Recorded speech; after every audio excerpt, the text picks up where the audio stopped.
sa 4 na bulan, may siguro 1 week o 10 days.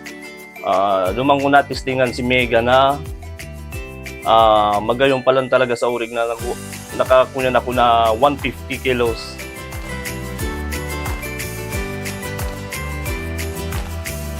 Ako si RJ Bacunyo, naka-star sa Sampaloc, gayon sa Camarines Sur. Si naging benepisyo sa ang Mega sa si Primero, i-recommenda man lang talaga yan sa kuya at sa kuyang barkada. Ako kaya sa kuya gabos ko tigtitistingam si mga feeds.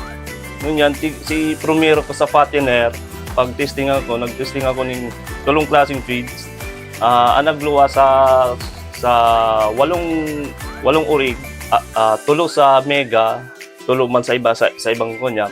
Sa Mega may nagluwas ni sa 4 na bulan, may siguro 1 week o 10 days. Lumang ko natistingan si Mega na magayon pa lang talaga sa urig na nakakunan ako na 150 kilos. Inirekomenda ko nga ni dumang Bilas niya, sabi ko Bilas niya ako, testingin na niya ako ni yung Mega, dahil na niya, sige niya akong reklamo si mga agumta niya kung mabata. Testingan mo niya ako ba kung maparong. Uwi yun na ito, pigtestingan niya. Si tulong bulan niya may banga na 90 plus, 92, mas na 90 plus.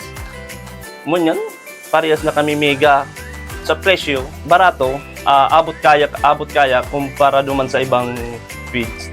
Bako lang abot kaya, mas kunyan pa, quality pa. Tapos sa mga paraurig manigdiyo sa muya na nagkuko ang mga biik, Mega naman ang gamit mi. Kaya yun naman ang pigkukunyan mi, tigre-recommenda mi, Mega ta, gamit mi, pre-starter Mega. Yun naman pigkukunyan mi ta. Sigurado man kaming magayong. Mega Premium Quality Hog Feeds. Megaling mag-alaga, Mega na ang kita.